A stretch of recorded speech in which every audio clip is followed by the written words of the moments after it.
मैं एम अली आप सभी का Haidari study point YouTube channel पे स्वागत करता हूं। जैसा कि आप लोग जानते हैं कि उत्तर प्रदेश में टीजीटी और पीजीटी की वैकेंसीज आ गई हैं। इससे मुताल्लिक आपके मन में काफ़ी सवालात हैं कि उर्दू के स्टूडेंट के लिए कितनी सीट हैं, एलिजिबिलिटी क्या है, एग्ज़ाम पैटर्न क्या होगा, क्या निगेटिव मार्किंग होगी, क्या सिर्फ सब्जेक्टिव क्वेश्चन ही पूछे जाएंगे या फिर जनरल क्वेश्चन भी आपसे देखने को मिलेंगे, सिलेबस क्या होगा यूपी टीजीटी और पीजीटी का। इससे मुताल्लिक आपको सभी सवालों के जवाब आज के हमारे इस वीडियो में मिलेंगे। वीडियो को आखिर तक देखिए और इस वीडियो को ज़्यादा से ज़्यादा शेयर कीजिए। तो चलिए शुरू करते हैं। जैसा कि आप लोग जानते हैं कि उत्तर प्रदेश माध्यमिक शिक्षा सेवा चयन बोर्ड प्रयागराज ने उत्तर प्रदेश में टीजीटी और पीजीटी की लगभग 17,000 वैकेंसीज निकाली हैं। इसका ऑनलाइन आवेदन कब से शुरू है? तो 29 अक्टूबर सन 2020 से टीजीटी और पीजीटी के लिए आप ऑनलाइन आवेदन कर सकते हैं और 29 तारीख से ही आप फीस जमा कर सकते हैं। अंतिम तिथि लास्ट डेट क्या है ऑनलाइन रजिस्ट्रेशन करने की? तो वो है आपकी 27 नवंबर और 27 नवंबर तक आप फीस भी जमा कर सकते हैं। ऑनलाइन आवेदन को सबमिट करने की जो आखिरी तारीख है वो आपकी 30 नवंबर है। तो ऑनलाइन फॉर्म भरने से मुतालिक ये जानकारी आपने पा ली। अब हम लोग बात करेंगे भर्ती प्रक्रिया की।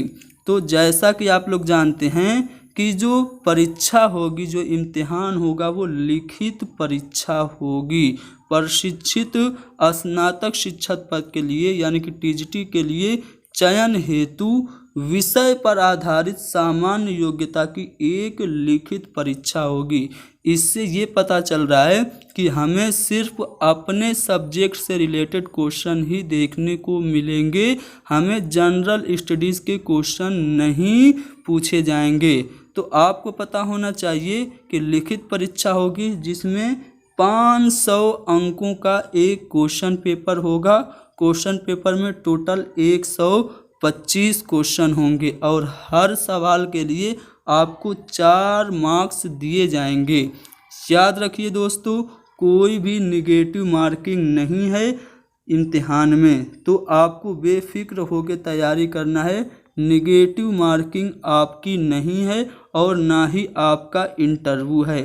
पिछली बार जो टीजीटी होता था तो उसमें आपका इंटरव्यू भी होता था, तो आपको इस बार इंटरव्यू नहीं देना है।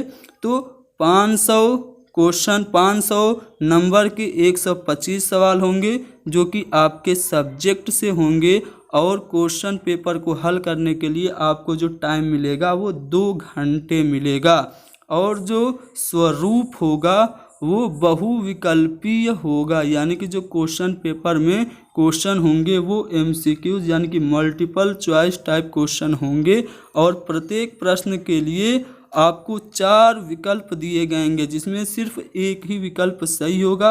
अभ्यर्थी को चयन करना होगा कि सही उत्तर कौन है और सही उत्तर के गोले को उत्तर पत्रक में काली स्याही के बॉल पेन से काला भरना होगा, यानी कि आपको ब्लैक पेन का यूज़ करना होगा।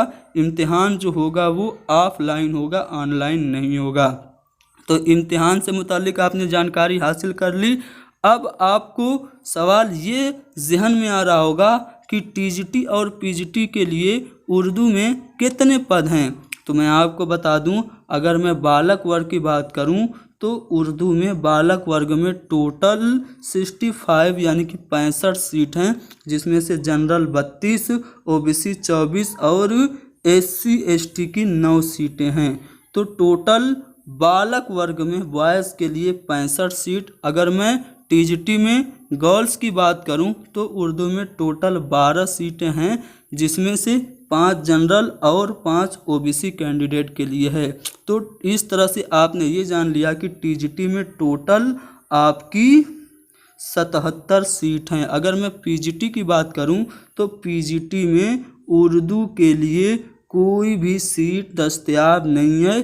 ये उर्दू के स्टूडेंट के लिए थोड़ा सा बुरी खबर है। तो आपने जाना कि सिर्फ टीजीटी में उर्दू की सीट है जिसकी टोटल जो तादाद है वो 77 है। अब बात करेंगे एलिजिबिलिटी की।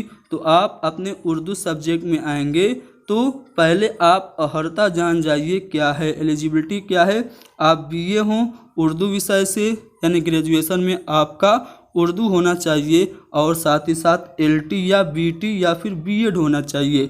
ये जो बीटी है ना, ये बीएड का ही पुराना नाम है, यानी कि बीएड होना चाहिए या फिर कोई और समकक्ष शिक्षा अथवा शिक्षण में डिग्री या डिप्लोमा होना चाहिए। यानी कि आप अगर बीएड हैं और ग्रेजुएशन में आपका उर्दू है तो आप टीजीटी के लिए एलिजिबल हैं। ध्यान रखिएगा, बीटीसी वाले इसमें अप्लाई नहीं कर सकते।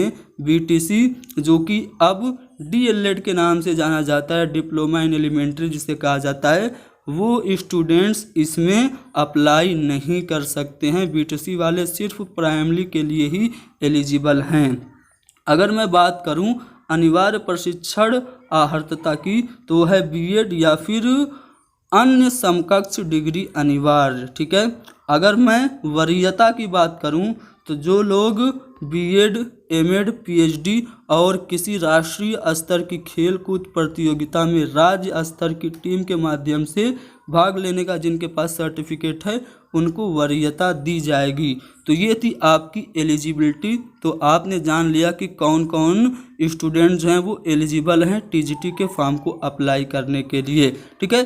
अब हम लोग बात करेंगे सिलेबस की। यूपी टीजीटी के लिए उर्दू का सिलेबस क्या है ये आपको जानना है। तो पहला जो पॉइंट हुआ है उर्दू ज़बान की मुख्तसर तारीख, जिसमें उर्दू की पैदाइश और तरक्की से मुताल्लिक सवालात पूछे जाएंगे। जो मशहूर अक़वाल हैं उर्दू की पैदाइश और आगाज़ व इर्तिका से मुताल्लिक वो पूछा जाएगा। जैसे कि उर्दू ब्रज भाषा से निकली है, किसका नज़रिया है। उर्दू की जाए पैदाइश सरज़मीन सिंध है या फिर सरज़मीन पंजाब है, ये कौन मानता है। ठीक है। उर्दू दिल्ली और आसपास में पनपी, ये किसका नज़रिया है। ये सभी चीज़ें आपको पूछी जाएगी। साथ ही साथ दिल्ली और लखनऊ के जो दबिस्तान हैं उनसे रिलेटेड क्वेश्चन पूछा जाएगा। उर्दू शायरी का इर्तिका कैसे हुआ पूछा जाएगा, यानी कि दक्कन से शुरू होगा और वहाँ पे आपको वली दक्कनी वगैरह सबको पढ़ना पड़ेगा। उर्दू असनाफ नज़्म नस्र से रिलेटेड क्वेश्चन भी आपके होंगे, यानी कि नावल, दास्तान, अफसाना, ड्रामा, गज़ल, कसीदा, मसनवी और नज़्म और मरसिया से रिलेटेड क्वेश्चन भी पूछा जाएगा। तरक्की पसंद तहरीक की इब्तिदा और तरक्की कैसे हुई इससे रिलेटेड क्वेश्चन भी आपके टीजीटी में पूछे जाएंगे। मशहूर किताबों से रिलेटेड क्वेश्चन जैसे कि बागो बहार से, फसाने अजायब से, फसाने आज़ाद से, शेरुल अजम से, मुआज़ना अनीसो दबीर और हमारी शायरी से भी सवाल आपके पूछे जाएंगे। तो ये सब सिलेबस में शामिल है टीजीटी के। इसके अलावा मशहूर मुसन्निफ़ीन और शायरों से रिलेटेड क्वेश्चन भी होगा, जिसमें मीर अमन होंगे। मुसन्निफ़ीन की बात करें तो रजब अली बेग सरूर होंगे, सर सैयद, अबुल कलाम आज़ाद, मोहम्मद हुसैन आज़ाद, मीर तकी मीर, मिर्ज़ा गालिब, मोमिन खां मोमिन, अल्लामा इकबाल, ब्रिज नारायण चकबस्त, अकबर इलाहाबादी, फिराक गोरखपुरी और फैज़ अहमद फैज़ से रिलेटेड सवाल भी आपको पूछा जाएगा। तो मशहूर मुसन्निफ़ीन और शोरा को आपको ध्यान से पढ़ना है। साथ ही साथ ग्रामर से रिलेटेड क्वेश्चन भी होगा। ग्रामर में आपको ज़माना यानी कि टेंस से पूछा जाएगा, माजी हाल मुस्तकबिल और तज़कीर व तानीस यानी कि आपका मैस्कुलिन और फेमिनिन पूछा जाएगा। वाहिद ज़मा आपसे पूछा जाएगा। इस्म, फ़ेल, सिफ़त, ज़मीर से रिलेटेड क्वेश्चन भी आपको देखने को मिल सकते हैं। इसके अलावा आपका जो तशबीह है, इस्तिआरा है, तजनीस है, हुस्न तालील है, तज़ाद है, सनत लफ़्ज़ व नस्र है, इससे रिलेटेड भी क्वेश्चन पूछा जाएगा। कैसा क्वेश्चन होगा आपको पता है। एक शेर दे देगा और आपसे पूछा जाएगा कि इस शेर में कौन सी सनत है। साथ ही साथ मुहावरे और कहावत से रिलेटेड क्वेश्चन होंगे और जदीद दौर के जो मशहूर शायर और अदीब हैं उनसे रिलेटेड सवाल भी पूछा जाएगा। अखबारात और रिसाले पूछे जाएंगे। अफसाना निगार और नावल निगारों से मुतल्लिक सवाल भी होगा। तो ये थी यूपी टीजीटी और पीजीटी से मुताल्लिक पूरी जानकारी। उम्मीद करता हूँ कि आपको पैटर्न समझ में आ गया होगा। साथ ही साथ मैंने सिलेबस भी बता दिया। आपको याद रखना है कि हैदरी स्टडी पॉइंट पर आपको टीजीटी के लिए मुकम्मल तैयारी कराई जाएगी। आप हमारे इस चैनल को ज़रूर सब्सक्राइब करें और इस वीडियो को ज़्यादा से ज़्यादा शेयर करें।